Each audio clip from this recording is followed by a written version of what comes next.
आज संकेत ऑफिसमधून जरा घरी आला. त्या क्षणी त्याच्या मोबाईलची रिंग वाजली. संकेतने फोन उचलला तेव्हा दुसरीकडून आवाज आला, हॅलो, तुम्ही मधुरा ताईंचा मुलगा संकेत चौधरी बोलत आहात का? हो बोला, मी संकेत बोलत आहे. मी सुख वृद्धाश्रममधून बोलत आहे. वृद्धाश्रमचे नाव ऐकताच संकेत लगेच म्हणाला, सुख, हो बोला ना, काय झालंय? माझी आई ठीक आहे ना? तिला काय त्रास तर नाही ना? संकेत चिंतेच्या स्वरात बोलला तेव्हा दुसरीकडून आवाज आला, हो, तुमची आई अगदी ठीक आहे, परंतु आम्हाला तुमच्याशी एक महत्त्वाचं बोलायचं आहे. खरं तर आम्हाला तुम्हाला सांगायचं आहे की आमच्या वृद्धाश्रमची जमीन सरकारने ॲक्वायर केली आहे. या बदल्यात आम्हाला शहरापासून 10 किलोमीटर दूर जागा दिली आहे. परंतु तिकडे वृद्धाश्रमचे काम अजूनपर्यंत पूर्ण झाले नाही. आम्हाला आशा आहे की 1 महिन्याच्या आतमध्ये हे काम पूर्ण होऊन जाईल. परंतु ही सगळी प्रोसेस करताना आम्ही हा प्रयत्न करत आहोत की वृद्धांना कोणताच त्रास होऊ नये. त्यामुळे तुम्हाला विनंती करतो की जर तुम्हाला शक्य असेल तर 1 महिन्यासाठी तुमच्या आईला तुमच्याजवळ ठेवा. जसे वृद्धाश्रमचे काम पूर्ण होईल आम्ही तुम्हाला सांगू. ठीक आहे, मी उद्या सकाळीच येतो आणि आईला घेऊन जातो. असे म्हणून संकेतने फोन ठेवून दिला आणि कोणत्या तरी विचारात बुडाला. तेव्हा त्याची पत्नी श्वेता बाहेर आली आणि संकेतला म्हणाली, कोणत्या विचारात बुडाला आहात? कोणाचा फोन होता? तेव्हा संकेत म्हणाला, वृद्धाश्रममधून फोन होता. ते लोक बोलत होते की वृद्धाश्रम शहराच्या बाहेर स्थलांतरित केले जात आहे. त्यामुळे आपल्याला आईला काही दिवसांसाठी आपल्या जवळच ठेवावे लागेल. हे ऐकताच श्वेता चकित झाली आणि म्हणाली, काय? आणि तू हो म्हटलंस? यावर संकेत म्हणाला, तर मग मी काय करणार होतो श्वेता? माझ्या आईला असाच त्रास होण्यासाठी सोडू का?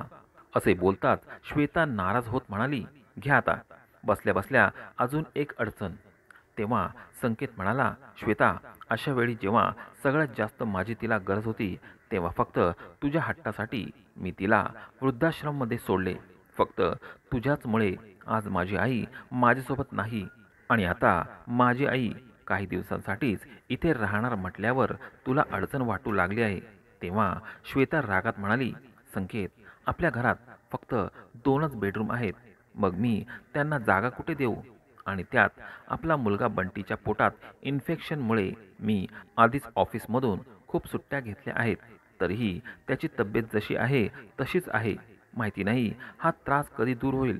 आणि आता वरून तुझी आई. असे बोलता बोलता श्वेता तेथून निघून गेली.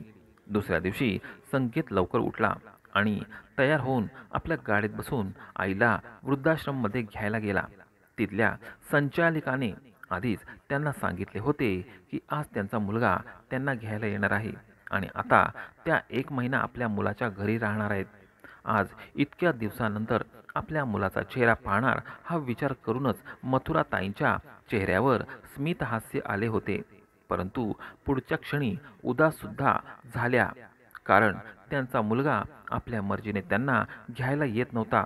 उलट आईला आपल्यासोबत ठेवणेच त्याची एक मजबुरी होती. नाराज मनाने मथुराताई आपले कपडे एका बॅगेमध्ये ठेवायला लागल्या. कॉटजवळ असणाऱ्या टेबलाजवळ त्यांनी आपल्या छोट्याशा फॅमिलीचा एक फोटो ठेवला होता, ज्यामध्ये त्याच्या पत्नीने सदाशिवरावांनी आपल्या 1 वर्षाच्या मुलाला संकेतला कडेवर घेतले होते. त्या फोटोला बॅगमध्ये ठेवण्याअगोदर मथुराताई त्या फोटोला खूप निरखून पाहत होत्या आणि त्यांच्या कानात लहानपणीच्या संकेतचे आवाज घुमायला लागले. मथुराताई एकाएक आपल्या भूतकाळात हरून गेल्या आणि त्यांच्यासमोर आपल्या मुलाच्या लहानपणीच्या आठवणी जिवंत झाल्या. मथुराताई आपल्या पती सदाशिवरावांसोबत गावाला राहत होत्या. सदाशिवराव त्या गावात एका सरकारी स्कूलमध्ये शिक्षक होते. परंतु मथुराताई स्वतः एवढ्या शिकलेल्या नव्हत्या, पण तितक्याच समजूतदार आणि कुशल गृहिणी होत्या. त्या गावात त्यांचे स्वतःचे घर होते. खूप साऱ्या सुखसुविधा तर नव्हत्या, परंतु कोणत्याच गोष्टीची कमीसुद्धा नव्हती. कमी फक्त याच गोष्टीची होती की लग्नाला 5 वर्षे झाले तरी त्यांना मूलबाळ झाले नव्हते. माहिती नाही कितीतरी तीर्थयात्रा करून देवापुढे डोके टेकवले, कितीतरी नवस बोलले आणि शेवटी देवाने त्यांचे गाराणे ऐकले आणि संकेतच्या रूपात त्यांना मुलगा झाला. आई वडील खूपच लाडाने प्रेमाने आपल्या मुलाला सांभाळायला लागले होते. छोटा संकेत तर आपल्या आईशिवाय जेवतही नव्हता. त्याच्या थोड्याशा रडण्याच्या आवाजाने सुद्धा मथुराताई सगळं कामकाज सोडून त्याच्याजवळ धावत यायच्या.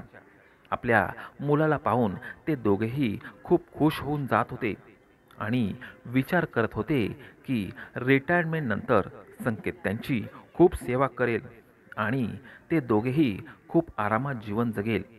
वडिलांनी त्याच्या शिक्षणात कधीच पैशांची कमी येऊ दिली नाही. शाळेनंतर त्याने इंजिनिअरिंगचे शिक्षण घेतले आणि शिक्षण पूर्ण झाल्यानंतर एका चांगल्या कंपनीमध्ये संकेत जॉबला सुद्धा लागला. आपल्यासोबत काम करणाऱ्या श्वेताला तो पसंत करू लागला आणि लवकरच दोघांनी लग्नाचा निर्णय घेतला. श्वेता एक आधुनिक मुलगी होती जी एकदम बिनधास्त स्वभावाची होती. लहानपणीच तिच्या आईचा मृत्यू झाला होता. वडिलांनी शिक्षणासाठी तिला हॉस्टेलमध्ये पाठवले होते आणि शिक्षण पूर्ण झाल्यानंतर तिने नोकरी करायला सुरुवात केली होती. परंतु या दरम्यान तिला फॅमिली या शब्दाचा अर्थ कधीच कळला नव्हता. जेव्हा संकेतने आपल्या पसंतीबाबत आपल्या आई वडिलांना सांगितले तेव्हा मथुराताईंनी आणि सदाशिवरावांनी लगेच होकार दिला. त्यांनी हा विचार केला की वेळेनुसार बदलायलाच हवे. आजकाल मुलं आपल्याच पसंतीने लग्न करतात. त्यामुळे त्यांनी आपल्या मुलाच्या आनंदासाठी या स्थळाला होकार दिला. परंतु लग्न होताच श्वेताने संकेतला स्पष्ट शब्दात सांगितले होते की तिला त्यांच्या जीवनात कोणतीही लुडबुड आवडणार नाही आणि नाही तिची या खेडेगावात राहण्याची इच्छा.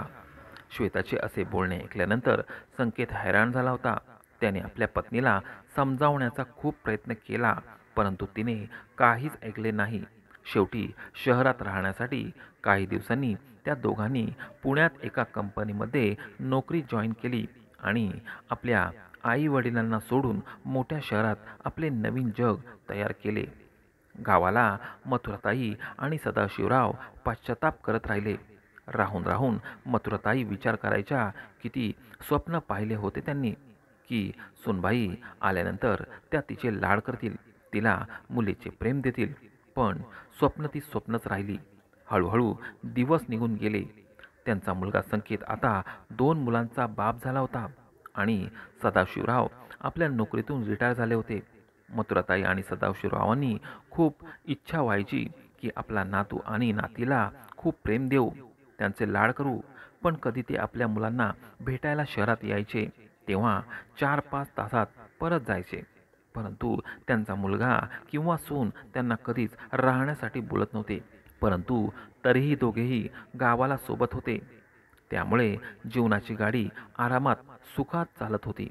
परंतु एक दिवस अचानकच सदाशिवरावांचा रस्त्यावर अपघात झाला आणि डोक्याला मार लागल्यामुळे तिथेच जाग्यावर त्यांचा मृत्यू झाला आणि त्या दिवशी मथुराताईंचे जसे काही जगच निघून गेले.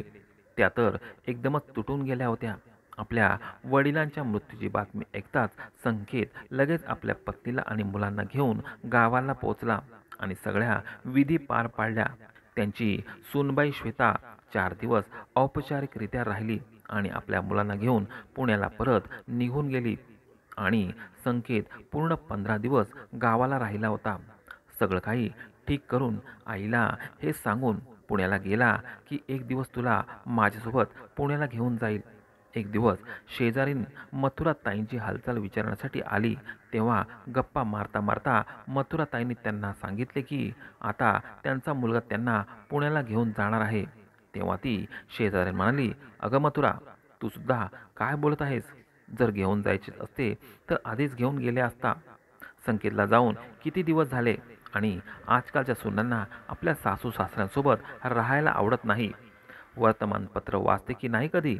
आजकालची मुलं आपल्या आई वडिलांना सोबत ठेवत नाही. जास्त झाले तर थोडेफार पैसे देऊन आपले कर्तव्य पार पाडतात. शेजाऱ्यांचे बोलणे ऐकून मथुराताई चकित झाल्या आणि पुन्हा आपल्या मनाला समजावताना बोलल्या, अरे नाही, माझा मुलगा असा नाही. तो मला नक्कीच घेऊन जाईल. मथुराताईंनी त्या शेजारणीच्या बोलण्याला नाकारले होते, परंतु संकेतची वाट बघता बघता 6 महिने निघून गेले होते. पण संकेत त्यांना घ्यायला आले नाही. आता तर एकटेपणात त्यांना खायला उठला होता आणि मथुराताई आता आजारी राहू लागल्या होत्या.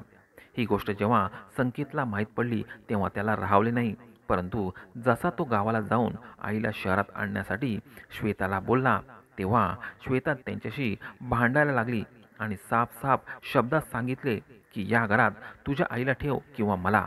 शेवटी तरसून संकेतने आपल्या आईची पुण्यातल्या एका वृद्धाश्रममध्ये राहण्याची सोय केली, जिथे सुखसुविधाच्या प्रत्येक वस्तू उपलब्ध होत्या. फक्त नव्हते ते त्यांचा आपला परिवार, परंतु तरीही तिथे त्यांची व्यवस्थित काळजी घेतली जात होती. सकाळी उठून आपल्या वयाच्या लोकांसोबत योगाभ्यास करू लागल्या आणि दिवसा कोणतेही धार्मिक पुस्तक वाचत होत्या किंवा बागेमध्ये आपला वेळ घालवायच्या. हळूहळू त्यांची तब्येत सुधारू लागली होती. आज त्यांना या वृद्धाश्रममध्ये येऊन 5 वर्ष झाली होती. या दरम्यान संकेत कधीतरी आपल्या आईला भेटण्यासाठी येऊन जात होता, परंतु यावेळी कदाचित कामामुळे 6 महिने निघून गेले होते. संकेत त्यांना भेटायला आला नव्हता. मथुराताई आपल्या भूतकाळात हरवल्या होत्या. तेव्हाच पाठीमागून आवाज आला, कशी आहेस आई? संकेत आईच्या पाया पडताना बोलला, तेव्हा मुलाचा चेहरा पाहताच मथुराताईच्या चेहऱ्यावर हास्य पसरले आणि मग सगळं काही विसरून मुलाला भरपूर आशीर्वाद देऊ लागल्या. संकेतने त्यांचे सर्व सामान गाडीमध्ये ठेवले आणि आपल्यासोबत आपल्या घरी घेऊन आला. घरी पोचल्यानंतर डोरबेल वाजवली तेव्हा श्वेताने दरवाजा उघडला. आज श्वेताने संकेतच्या म्हणण्यानुसार ऑफिसमधून सुट्टी घेतली होती. आपल्या सासूला मथुराताईंना समोर पाहून तिने इच्छा नसूनही त्यांच्या पायाला स्पर्श केला होता. संकेत त्यांचे सामान घेऊन आतमध्ये गेला आणि मथुराताई सुनेच्या डोक्यावर हात ठेवून खूप प्रेमाने आशीर्वाद देऊ लागली. तेव्हा श्वेता सुद्धा बळच हसली आणि म्हणाली, या ना आई, आतमध्ये येऊन बसा. कोणाच्या तरी येण्याच्या आवाजाने मुलंसुद्धा धावत बाहेर आले. मम्मी, तू कोणासोबत बोलत आहेस? मथुराताईची 7 वर्षाची नात म्हणाली. तेव्हा हळूच तिच्या डोक्यात एक टपली टाकत तिचा 9 वर्षाचा भाऊ बंटी म्हणाला, अरे तुला दिसत नाही का? आपल्या घरी पाहुणे आले आहेत. तेव्हा पाठीमागून संकेत आला. हसून म्हणू लागला, बाळा, हे कोणते पाहुणे नाहीत, ही तुमची आजी आहे. जेव्हा तुम्ही छोटे होते तेव्हा तुम्ही हिला भेटले होते. चला लवकर तिच्या पाया पडा आणि आशीर्वाद घ्या. आपल्या नातीला आणि नातूला भेटल्यानंतर मथुराताईंना खूपच आनंद झाला होता. त्यांनी आपल्या नातवांना छातीशी कवटाळले आणि खूप प्रेम दिले आणि नातीला तर आपल्या मांडीवर बसवले आणि त्यांच्यासोबत मथुराताई गप्पा मारू लागल्या. परंतु इकडे आतल्या आत आज श्वेताचे काळीज जळत होते. तिला समजत नव्हते की 2 बेडरूमच्या फ्लॅटमध्ये ती आपल्या सासूची राहण्याची व्यवस्था कशी करेल. मित्रांनो, या व्हिडिओचा दुसरा पार्ट आपल्याला पुढच्या भागात नक्की ऐकायला मिळेल. तोपर्यंत व्हिडिओला लाईक करा, तसेच चॅनेलला सबस्क्राईब नक्की करा. धन्यवाद.